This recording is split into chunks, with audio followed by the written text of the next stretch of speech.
கடவுளிடமிருந்தும் அவருக்கு மைந்தராக இயேசு கிறிஸ்துவிடமிருந்தும் முந்தினராகிய தூயாவியாரிடமிருந்தும் ஒரு கருணை சமாதானம் உண்டாவதாக.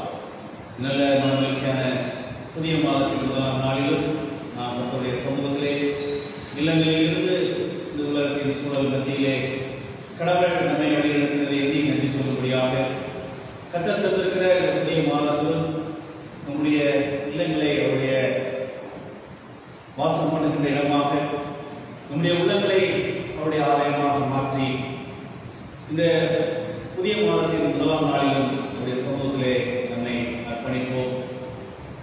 தலைகளை தாழ்த்தி கர்த்தருடைய சமூகத்திலே நம்மை ஜெபம் செய்வோம்.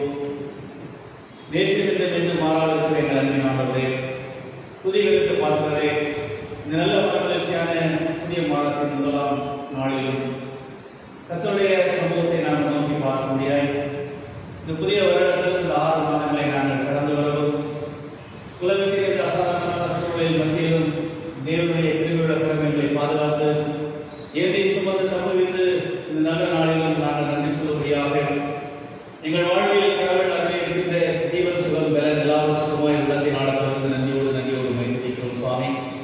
இந்த புதிய மாதத்தில் நீர் எங்களுக்கு விட்டு சென்றிருக்கின்ற உங்களுடைய வாக்குகளிலே நாங்கள் விசுவாசம் வைத்தவர்களாய் தொடர்ந்து உடைய அன்பிலும் கிருபையிலும் உடைய அடைக்கலத்திலும் ஆசீர்வாதத்திலும் பெருக்கும்படியாய் எங்களை உடைய சமூகத்திலே குடும்பமாக நாங்கள் அர்ப்பணித்து உண்மை நோக்கி பார்க்கின்றோம். இந்த ஆராதனையில் ஆவியானவரின் எழுத்துள்ளி எங்களை உடைய திருவினால் ஆசீர்வதித்து வழிநடத்த தாழ்த்துகின்றோம். உங்களுடைய திருக்கரங்களிலே எங்களை அர்ப்பணிக்கின்றோம். இந்த புதிய மாதத்திலும் உங்களுடைய அடைக்கலமும் ஆசீர்வாதமும் நன்மையும் கிருபையும் தொடர கர்த்தர் எங்களை வழி நடத்துகிறாக. இறைமகன் இயேசு கிறிஸ்துவை வேண்டுகிறோம் அன்பின் கடவுளே, ஆமென். இந்த ஆராதனை காரணமாக கடவுளை போற்றும்படியாகவும் கிறிஸ்து சபை பாமாலையிலே பாடல் எண் 22 தூய தூய தூய சர்வவல்லநாதா என்ற பாமாலை நாம் யாவரும் இணைந்து பாடுவோம். பாமாலை 22.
Son Jesus Christ and the Holy Spirit.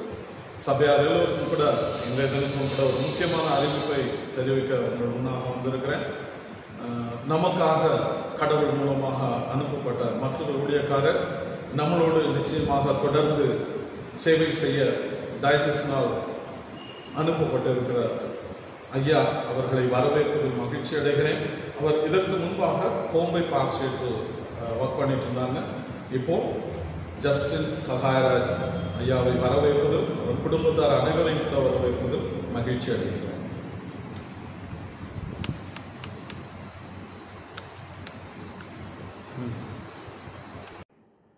வாசிக்கும்படியாக கொடுக்கப்பட்ட புதிய ஏற்பாட்டின் பாடம் அப்போஸ்தலருடைய நடபடிகள் 1ஆம் அதிகாரம் 1 முதல் 8 வரை. தெயோப்பிலுவே, இயேசுவானவர் தாம் தெரிந்து கொண்ட அப்போஸ்தலருக்கு பரிசுத்த ஆவியினாலே கட்டளையிட்ட பின்பு அவர் எடுத்துக்கொள்ளப்பட்ட நாள் வரைக்கும் செய்யவும் உபதேசிக்கவும் தொடங்கின எல்லாவற்றை குறித்து முதலாம் பிரபஞ்சத்தை உண்டு பண்ணினேன். அவர் பாடுபட்ட பின்பு 40 நாள் அளவும் அப்போஸ்தலருக்கு தரிசனமாகி தேவனுடைய ராஜ்யத்துக்குரியவைகளை அவர்களுடனே பேசி அநேகம் தெளிவான திருஷ்டாந்தங்களினாலே அவர்களுக்கு தம்மை உயிரோடிருக்கிறவராய் காண்பித்தார். அன்றியும் அவர் அவர்களுடனே கூடி வந்திருக்கும் போது அவர்களை நோக்கி, யோவான் ஜலத்தினாலே ஞானஸ்நானம் கொடுத்தான். நீங்கள் சில நாளுக்குள்ளே பரிசுத்த ஆவியினாலே ஞானஸ்நானம் பெறுவீர்கள். ஆகையால் நீங்கள் எருசலேமை விட்டு போகாமல் என்னிடத்தில் கேள்விப்பட்ட பிதாவின் வாக்குத்தத்தம் நிறைவேற காத்திருங்கள் என்று கட்டளையிட்டார். அப்பொழுது கூடி வந்திருந்தவர்கள் அவர்கள் நோக்கி, ஆண்டவரே, இக்காலத்திலா ராஜ்யத்தை இஸ்ரவேலுக்கு திரும்ப கொடுப்பீர் என்று கேட்டார்கள். அதற்கு அவர், பிதாவானவர் தம்முடைய ஆதீனத்திலே வைத்திருக்கிற காலங்களையும் வேலைகளையும் அறிகிறது உங்களுக்கு அடுத்ததல்ல. பரிசுத்த ஆவி உங்களிடத்தில் வரும்போது நீங்கள் பெலனடைந்து எருசலேமிலும் யூதேயா முழுவதிலும் சமாரியாவிலும் பூமியின் கடைசி பரியந்தமும் எனக்கு சாட்சியாக இருப்பீர்கள் என்றார் என்பதே. கிறிஸ்துவே, உமக்கு ஸ்தோத்திரம் உண்டாவதாக. ஆமீன். வாசிக்கும்படியாக தெரிந்து கொள்ளப்பட்ட வேத பாடம் மத்தேயு 28ஆம் அதிகாரம். ஓய்வு நாள் முடிந்து வாரத்தின் முதலாம் நாள் விடிந்து வருகையில் மகதலேனா மரியாளும் மற்ற மரியாளும் கல்லறையை பார்க்க வந்தார்கள். அப்பொழுது பூமி மிகவும் அதிரும்படி கர்த்தருடைய தூதன் வானத்திலிருந்து இறங்கி வந்து வாசலில் இருந்த கல்லறை புரட்டி தள்ளி அதன் மேல் உட்கார்ந்தார். அவனுடைய ரூபம் மின்னல் போலவும் அவருடைய வஸ்திரம் உறைந்த மலையை போலவும் வெண்மையாகவும் இருந்தது. காவலாளர் அவனுக்கு பயந்ததினால் திடுக்கிட்டு செத்தவர்கள் போனார்கள். தூதன் அந்த ஸ்திரீகளை நோக்கி, நீங்கள் பயப்படாதிருங்கள், சிலுவையில் அறையப்பட்ட இயேசுவை தேடுகிறீர்கள் என்று அறிவேன். அவர் இங்கே இல்லை, தாம் சொன்னபடியே உயிர்த்தெழுந்தார். கர்த்தரை வைத்த இடத்தில் வந்து பாருங்கள். சீக்கிரமாக போய் அவர் மரித்தொழுந்து எழுந்தார் என்று அவருடைய சீஷர்களுக்கு சொல்லுங்கள். அவர் உங்களுக்கு முன்னே கலிலேயாவுக்கு போகிறார், அங்கே அவரை காண்பீர்கள். இதோ உங்களுக்கு சொன்னேன் என்றார். அவர்கள் பயத்தோடைய மகா சந்தோஷத்தோடைய கல்லறையை விட்டு சீக்கிரமாக புறப்பட்டு அவருடைய சீஷர்களுக்கு அறிவிக்க ஓடினார்கள். அவர்கள் அவருடைய சீஷர்களுக்கு அறிவிக்க போகிற போது இயேசு தாமே அவர்களுக்கு எதிர்பட்டு வாழ்க என்றார். அவர்கள் கிட்ட வந்து அவர் பாதங்களை தழுவி அவரை பணிந்து கொண்டார்கள். அப்பொழுது இயேசு அவர்களை நோக்கி, பயப்படாதிருங்கள், நீங்கள் போய் என் சகோதரர் கலிலேயாவுக்கு போகும்படி அவர்களுக்கு சொல்லுங்கள், அங்கே அவர்கள் என்னை காண்பார்கள் என்றார்.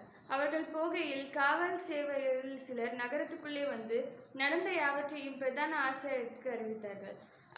இவர்கள் மூப்பரோடு கூடி வந்து ஆலோசனை பண்ணி சேவகருக்கு வேண்டிய பணத்தை கொடுத்து, நாங்கள் நித்திரை பண்ணுகையில் அவருடைய சீஷர்கள் ராத்திரியிலே வந்து அவனை களவாய் கொண்டு போய் விட்டார்கள் என்று சொல்லுங்கள். இது சேனாதிபதிக்கு கேள்வியானால் நாங்கள் அவரை சம்மதப்படுத்தி உங்களை தப்புவிப்போம் என்றார்கள். அவர்கள் பணத்தை வாங்கி கொண்டு தங்களுக்கு போதித்தபடியே செய்தார்கள். இந்த பேச்சு யூதருக்குள்ளே இந்நாள் வரைக்கும் பிரசித்தமாயிருக்கிறது. 11 சீஷர்களும் கலிலேயாவிலே இயேசு தங்களுக்கு குறித்திருந்த மலைக்கு போனார்கள். அங்கே அவர்கள் அவரை கண்டு பணிந்து கொண்டார்கள். சிலரோ சந்தேகப்பட்டார்கள். அவர்கள் இயேசு சமீபத்தில் வந்து அவர்களை நோக்கி, வானத்திலும் பூமியிலும் சகல அதிகாரமும் எனக்கு கொடுக்கப்பட்டிருக்கிறது.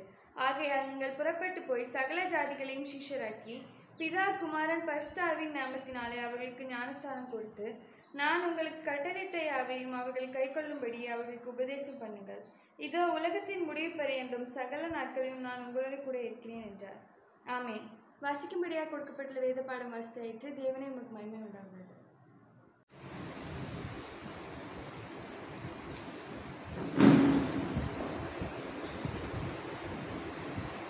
புதிய மாதத்திலும் கர்த்தருடைய வார்த்தைக்கு நம்மை ஆயத்தப்படுத்துவோம். தலைகளை தாழ்த்தி நம்முடைய சமூகத்திலே நம்மை ஜெபம் செய்வோம். மகா பரிசுத்தமும் அன்பும் அருளும் நிறைந்த ஆண்டவரே, வாழ்வு தரும் வார்த்தைகள் நம்மிடத்தில் உண்டு சுவாமி. அவற்றை அறிந்து கொள்ள நம்முடைய ஆவியானவர் எங்களோடு நீர் இடைபெறுகிறாக, எங்கள் உள்ளங்களை உயிர்ப்பிக்கிறாக. என் வழியான ஆசீர்வாதத்தை நாங்கள் பெற்றுக்கொள்ள கர்த்தர் இரக்கம் செய்கிறாக. இறைமகன் இயேசு கிறிஸ்து வழியாய் வேண்டுகிறோம் எங்கள் அன்பின் கடமை. கிறிஸ்துவுக்குள் அன்பானவர்களே, அமர்வும் இரட்சகரும் மீட்பருமாகிய இயேசு கிறிஸ்துவின் திருப்பெயரிலே உங்கள் யாவரையும் வாழ்த்துகின்றேன். இந்த புதிய மாதத்திலும் கர்த்தர் அருள்கின்ற விசுவாச வார்த்தையிலே நாம் பலப்படவும், இந்த உலகத்தின் சூழல் மத்தியிலும் கர்த்தர் நம்மை கரம்பிடித்து வழிநடத்த வல்ல தேவனாய் இருக்கின்றார் என்ற நன்றி உணர்வோடு நாம் கடவுளுக்கு நன்றி சொல்லவும் அழைக்கப்பட்டிருக்கின்றோம். இந்த புதிய மாதத்திலும் நாம் கர்த்தருடைய வார்த்தையிலே விசுவாசம் வைக்கும்படியாக உங்களோடு கூட தியானிக்கும்படியாக தெரிந்து கொள்ளப்பட்ட திருமுறை பகுதி வசனம் மத்தேயு, பரிசுத்த மத்தேயு என்பவர் எழுதின நற்செய்தி நூல் 28ஆம் அதிகாரம் 20ஆம் வசனம். நான் உங்களுக்கு கட்டளையிட்ட யாவையும் அவர்கள் கைக்கொள்ளும்படி அவர்களுக்கு உபதேசம் பண்ணுங்கள். இதோ உலகத்தின் முடிவு பரியந்தம் சகல நாட்களிலும் நான் உங்களுடனே கூட இருக்கின்றேன். அல்லேலூயா. கர்த்தர் நமக்கு சொன்ன இந்த வார்த்தை, நான் உங்களுடனே உலகத்தின் முடிவு பரியந்தம் இருக்கின்றேன் என்ற அந்த வார்த்தையை நாம் விசுவாசிக்க அழைக்கப்படுகின்றோம். இந்த சூழல்கள் நாம் அறிந்தவர்களாக இருக்கின்றோம். இந்த உலகத்தின் சூழல் மத்தியிலும் கர்த்தர் நம்மோடு கூட இருக்கின்றாரா என்கின்ற ஒரு கேள்வி நம்முடைய சூழலின் மத்தியிலே நாம் நினைக்கின்றவர்களாக இருக்கின்றோம். ஆனாலும் நாம் விசுவாசிக்கின்ற வேளையிலே கர்த்தர் நம்முடைய வாழ்க்கையில் அவருடைய வார்த்தையின் ஆசீர்வாதத்தை கொடுக்கின்றவராக இருக்கின்றார். அவர் நம்மோடு கூட இருக்கின்றார் என்று சொல்லி அவர் சொன்ன அந்த வார்த்தை இன்றும் நமக்கு நம்முடைய வாழ்க்கையில் பலனளிக்கின்றதா இருக்கின்றது என்று அறிந்து நாம் கடவுளுக்கு நன்றி சொல்ல அழைக்கப்பட்டிருக்கின்றோம். கடவுள் ஆண்டவராகிய இயேசு கிறிஸ்துவை இந்த உலகிலே கொடுத்து நம்முடைய வாழ்வின் மீட்பராக இரட்சகராக அவர் நம்மை அழைத்ததை எண்ணி இந்த புதிய மாதத்திலும் அவருடைய வார்த்தையிலே நாம் விசுவாசம் வைக்க அழைக்கப்பட்ட மக்களாய் காணப்படுகின்றோம். ஒரு 3 பகுதிகளை விசுவாசத்தின் அடிப்படையிலே நான் உங்களோடு கூட பகிர்ந்து கொள்ள ஆசைப்படுகின்றேன். எவ்விதமாக கர்த்தருடைய வார்த்தையிலே நாம் விசுவாசம் வைக்க அழைக்கப்பட்டவர்களாய் இருக்கின்றோம் என்று சொல்லி, கர்த்தர் கடவுள் நம்மோடு இருக்கின்றவராய் இருக்கின்றார் என்று சொல்லி அவருடைய குமாரன் வழியாய் சொன்ன அந்த வார்த்தையிலே நாம் நம்பிக்கை வைக்க அழைக்கப்படுகின்றோம். நாம் யாவருக்கும் தெரிந்த பகுதியான மத்தேயு 15ஆம் அதிகாரம் திருமொழிகள் 22 முதல் உள்ள பகுதியிலே ஒரு ஸ்திரீயை நாம் காணுகின்றோம். கர்த்தருடைய வார்த்தையிலே விசுவாசம் வைக்க அழைக்கப்பட்ட ஒரு ஸ்திரீயாக அவள் காணப்பட்டாள் என்று சொல்லி நாம் அந்த பகுதியிலே அறிந்து கொள்ள முடியும். மத்தேயு 15ஆம் அதிகாரம் 22 முதல் அடங்கியுள்ள பகுதிகளிலே நீங்கள் வாசிக்கின்ற வேளையிலே கானானிய ஸ்திரீ ஒரு பெண் ஆண்டவருடைய சமூகத்திலே கடந்து வந்து தன்னுடைய மகள் பிசாசினால் கொடிய வேதனைப்படுகிறாள் என்று சொல்லி அவரை நோக்கி கூப்பிட்ட பகுதி நாம் யாவரும் அறிந்தது. ஆனால் அந்த ஸ்திரீயினுடைய விசுவாசம் கலந்து போகவில்லை. அவரிடத்தில் சென்றால் நிச்சயமாக என்னுடைய மகள் குணப்படுவாள் என்று சொல்லி அந்த விசுவாசத்தை, அவருடைய வார்த்தையை அவள் எதிர்பார்த்து காத்திருந்து அவளை பின்தொடர்ந்த ஒரு பெண்ணாக காணப்பட்டதை நாம் திருமறையிலே காணுகின்றோம். ஆனால் அந்த ஸ்திரீயினுடைய முயற்சிகளிலே அநேக பின்மாற்றமான காரியங்கள், அவருடைய வாழ்க்கையிலே எதிர்மறையான விளைவுகள் என்பதையெல்லாம் நாம் திருமறையிலே காணுகின்றோம். 23ஆம் வசனத்திலே அங்கே ஆண்டவரை நோக்கி அந்த ஸ்திரீ குறிப்பிட்ட வேளையிலே அங்கே சொல்லப்படுகின்றது, அவளுக்கு பிரதியுத்தரமாக அவர் ஒரு வார்த்தையும் சொல்லவில்லை என்று சொல்லி அங்கே சொல்லப்படுகின்ற செய்தியை நாம் காணுகின்றோம். அங்கே அவள் வேண்டுகின்ற வேண்டுதலுக்கு பதில் அமைதி என்று நாம் காணுகின்றோம். அதே வேளையிலே அங்கே சீஷர்கள், அவர்களோடு ஆண்டவரோடு பயணித்த சீஷர்கள் அந்த ஸ்திரீயை பார்த்து சொல்லுகின்றார்கள், ஆண்டவரிடத்தில் சொல்லுகின்றார்கள், நீங்கள் இந்த ஸ்திரீயை அனுப்பிவிடும், ஏன் இவள் இவ்விதமாக கேட்டுக்கொண்டு வந்து கொண்டிருக்கிறாள் என்று சொல்லி அங்கே என்று கடவுள் ஆண்டவராகிய இயேசு கிறிஸ்துவை வேண்டிக் கொள்கின்ற செய்தியை நாம் காணுகின்றோம்.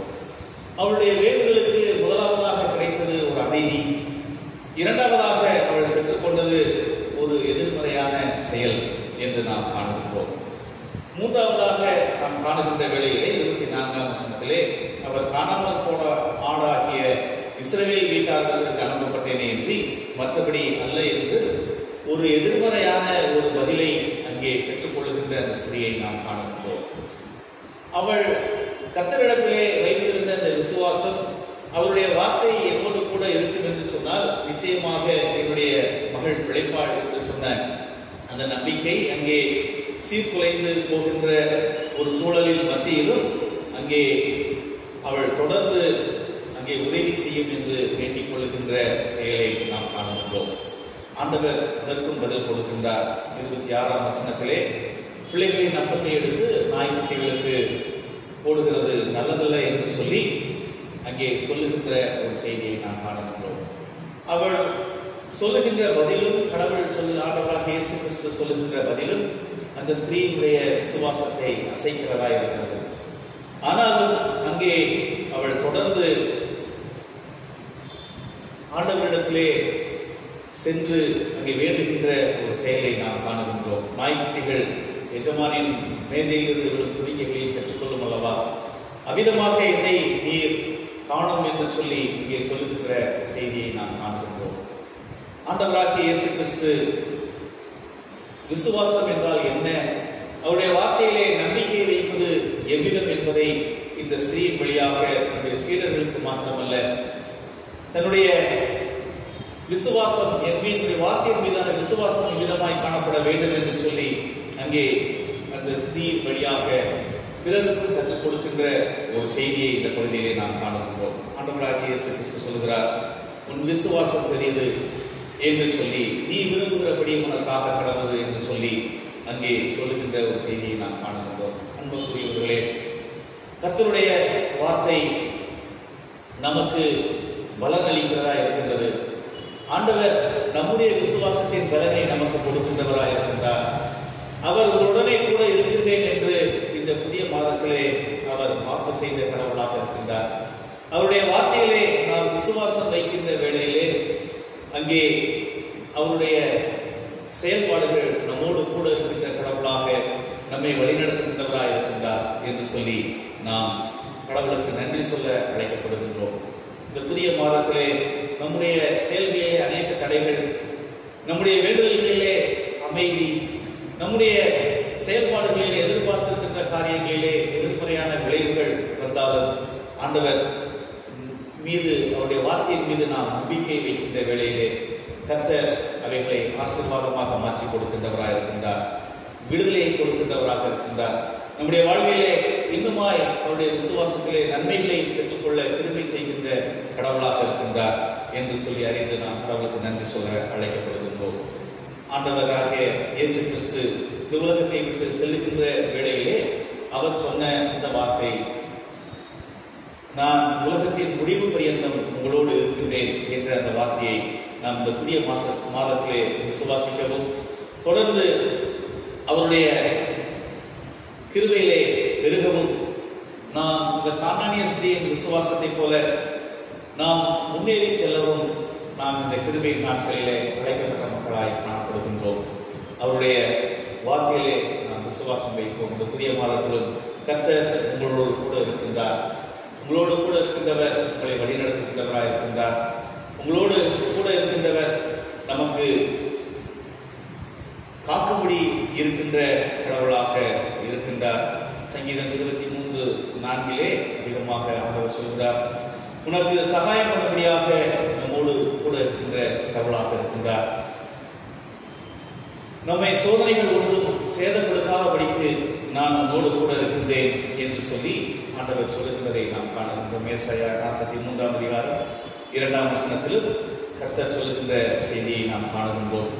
நமக்காக யுத்தம் செய்கின்ற கடவுளாக கர்த்தர் நம்மோடு கூட இருக்கின்றார்.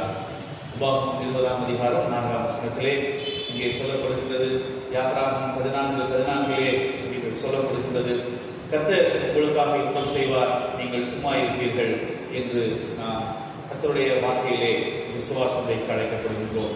அவர் நம்மோடு கூட இருக்கின்ற தேவனாக, அவர் விட்டு சென்ற ஆவியானவர் நம்முடைய குறைவுகளை எல்லாம் நிறைவாக்குகின்றவராக, நம்மிலே அவருடைய பரம நோக்கத்தை நிறைவேற்றுகின்ற கடவுளாக, நம்முடைய கிரியைகள் எல்லாம் நம்மிலே நடப்பிக்கின்ற தேவனாக இந்த சூழலின் மத்தியிலும் நம்மோடு கூட இருக்கின்றார்.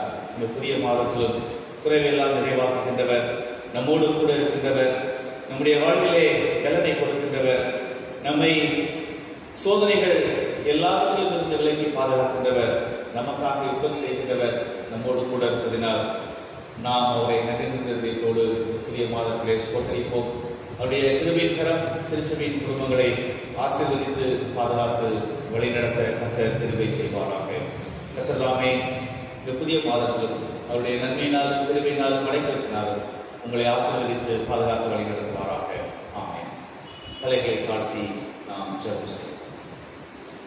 அன்பின் ஆண்டவரே, இரக்கம் இருந்தவரே, நல்ல புதிய மனமகிழ்ச்சியான புதிய மாதத்தின் முதலாம் நாளிலும் நாங்கள் எங்களுடைய இல்லங்களில் அமர்ந்து இந்த உலகத்தின் சூழல் மத்தியிலே எங்கள் விசுவாசங்கள் எல்லாம் அசைக்கப்பட்டிருக்கின்ற இந்த வேளையிலும் கர்த்தர் எங்களோடு இருக்கின்றாரா என்று சொல்லி மக்கள் கலாய்க்கின்ற சூழலின் மத்தியிலும் நான் உங்களோடு இருக்கின்றேன், உலகத்தின் முடிவு வரையிலும் நான் உங்களோடு இருக்கின்றேன் என்ற நீர் எங்களுக்கு சுட்டிக்காட்டி சென்றிருக்கின்ற, நீர் எங்களுடைய வாழ்வில் கொடுத்திருக்கின்ற இந்த விசுவாச வார்த்தைக்காக உள்ளத்தின் ஆழங்களில் இருந்து நன்றியோடு நாங்கள் உங்களை துதிக்கிறோம், ஸ்தோத்திரிக்கிறோம் சுவாமி. இந்த புதிய மாதத்திலும் எங்களுடைய தேசத்திற்காக, உலகெங்கிலும் உள்ள திருச்சபைக்காக கர்த்தர் தாமே உம்முடைய ஆலயங்கள் எல்லாம் இந்நாளிலே திறக்கப்பட இயலாத சூழலில் மத்தியிலும் கடவுளுடைய ஆவியானவர் எங்கள் இல்லங்களில் இருந்து நாங்கள் உங்களுக்கு நன்றி சொல்லும்படியாய் கர்த்தர் தந்திருக்கின்ற எல்லா கிருபைகளுக்காக உள்ளத்தின் ஆழங்களில் இருந்து நன்றியோடு ஸ்தோத்திரிக்கின்றோம் சுவாமி. கடவுள் தாமே எங்களுடைய தேசத்தின் விடுதலைக்காக உண்மை நோக்கி பார்க்கின்றோம். எங்களை ஆளுகை செய்கிறவருடைய உள்ளங்களிலே உங்களுடைய நீதி அன்பும் சமாதானம் எங்கும் நிலை பெற்று போகும்படியாக கர்த்தர் வழிநடத்தும்படியாக நாங்கள் கொண்டாடுகின்றோம். இந்த புதிய மாதத்திலும் உங்களுடைய அடைக்கலத்திற்காக, உங்களுடைய கிருபைகளுக்காக, உங்களுடைய வழிநடத்தலுக்காக உண்மை நோக்கி பார்க்கின்றோம். கடவுள் தாமே அயல் தேசங்களிலே இருப்போர், வெளி மாநிலங்களிலே இருப்போர், இன்னுமாய் மேற்படிப்புக்காக காத்திருக்கிற பிள்ளைகள், பணிபுரிகின்ற பிள்ளைகள் ஒவ்வொருவருக்குமாய் நாங்கள் இந்த சமூகத்தில் வருகின்றோம். குறிப்பாக இந்த நாளிலே நோக்கி பார்க்க முடியாத நிலைமையில் இருக்கின்ற பிள்ளைகளுக்காக இந்த சமூகத்தில் வருகின்றோம்.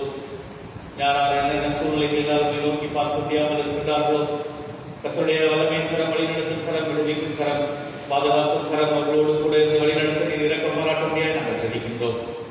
இந்த வேளையிலும் அவசர சிகிச்சை பிரிவில் இருப்போம், தெருவோரங்களில் இருப்போம், ஏழைகள், விதவைகள், அனாதைகள், கர்ப்பஸ்திரீகள், இன்னும் சிறைச்சாலையில் இருக்கிற பிள்ளைகளுக்காக இந்த சமூகத்தில் வருகிறோம். கர்த்தர் இந்த உலகத்தின் சூழல் மத்தியிலும் உங்களுடைய மனுக்குலத்தின் மீதான இரக்கம் கடந்து வர, மனுக்குலம் மீதுமான இழந்து போன அந்த சமாதானத்தை இயற்கையோடு பெற்றுக்கொள்ள நீர் அருள்தருமையாக நாங்கள் ஜெபிக்கின்றோம். இந்த உலகத்தின் கூடிய வியாதியான இந்த COVID-19க்காக நாங்கள் உங்களுடைய சமூகத்தை நோக்கி பார்க்கிறோம். தொடர்ந்து உங்களுடைய வழிநடத்தும் கரம் திருச்சபையின் குடும்பங்களோடும் தேசத்தின் மக்களோடும் இருந்து இந்த பெரும் தொற்றின் காலங்களிலே உங்களுடைய அடைக்கலத்திலும் ஆசீர்வாதத்திலும் உடைய கிருபையில் பெருக நீர் இரக்கம் பாராட்ட முடியாது நாங்கள் ஜெபிக்கின்றோம். இந்த புதிய மாதத்திலும் உங்களுடைய கையின் பிரயாசங்களை கர்த்தர் ஆசீர்வதிப்பீராக. பயணங்களிலே உங்களுடைய அடைக்கலத்தை தந்து வழி நடத்துவீராக. இந்த புதிய மாதத்திலும் யாரார் என்னென்ன வேண்டுதல்களோடு உடைய சமூகத்திலே காத்திருக்கின்றார்களோ உடைய வாழ்வின் ஆசீர்வாதங்கள் உடைய பரத்திலிருந்து உண்டாயிருக்க கர்த்தர் அருள்தருமையாக நாங்கள் ஜெபிக்கின்றோம். இந்த புதிய மாதத்திலும் உடைய கிருபையின் கரம் எங்கள் திருச்சபையின் குடும்பங்களோடு காணப்படட்டும். எங்களுடைய திருமணத்திற்காக பணியாளர்கள், இன்னுமாய் அனைத்து திருச்சபையின் ஆயர்கள், ஆயர் பெருமக்கள், திருச்சபையிலே பணிபுரிகின்றவர்கள், குறிப்பாக எங்களுடைய திருச்சபைக்காக, திருச்சபையின் குருசேகர குழுவிற்காக மற்றுமாய் இருக்கின்ற திருச்சபையின் அங்கத்தினர்கள் ஒவ்வொருவருக்காகவும் நன்றியோடு நாங்கள் ஸ்தோத்திரிக்கின்றோம். இந்த புதிய மாதம் எங்களோடு கூட இருக்கின்றேன் என்று வாக்குறுதியின் ஆண்டவர், அந்த விசுவாசத்திலே நாங்கள் நிலைத்து நின்று கர்த்தருக்கு நன்றி சொல்ல கர்த்தர் நீர் இரக்கம் செய்கிறாங்க. உடைய திருக்கரங்களிலே எங்களை தாழ்த்துகின்றோம். இறைமகன் இயேசு கிறிஸ்து வழியாய் வேண்டுகிறோம் எங்கள் அன்பின் கடவுளே. ஆமென். பரமண்டலங்களில் இருக்கிற எங்கள் பிதாவே, உடைய நாமம் பரிசுத்தப்படுவதாக, உடைய ராஜ்யம் வருவதாக, உடைய சித்தம் பரமண்டலத்திலே செய்வது போல பூமியிலேயும் செய்யப்படுவதாக. உள்ள ஆகாரத்தை எங்களுக்கு தாரும், எங்களுக்கு விரோதமாய் குற்றம் செய்வதற்கு நாங்கள் மன்னிக்கிறது போல எங்கள் குற்றங்களை எங்களுக்கு பண்ணி எங்களை சோதனைக்கு பிரவேசிக்கப்படாமல் தீமைக்கு எங்களை ரட்சித்துக் கொள்ளும். ராஜ்யம் வல்லமை மிகுமையும் என்னைக்கும் உம்முடையவைகளே. ஆமென். உடைய ஆண்டவரும் ரட்சகருமாகிய இயேசு கிறிஸ்துவின் கிருபை, பிதாவாகிய தேவனுடைய அன்பு, தூய ஆவியானவருடைய வழிநடத்துதல், பராமரிப்பு, பாதுகாப்பு, ஆசீர்வாதம் நம் அனைவரோடும் கூட இப்பொழுதும் எப்பொழுதுமான சதா காலங்களிலும் நிலைத்திருப்பதாக. ஆமென். என் ஆத்துமாவே கர்த்தரை ஸ்தோத்திரி, என் முழு உள்ளமே அவருடைய பரிசுத்த நாமத்தை ஸ்தோத்திரி. என் ஆத்துமாவே கர்த்தரை ஸ்தோத்திரி, கர்த்தர் செய்த சகல உபகாரங்களை மறவாதே. ஆமென். கிறிஸ்துவின் குடும்பங்களை கர்த்தர் ஆசீர்வதிப்பார்.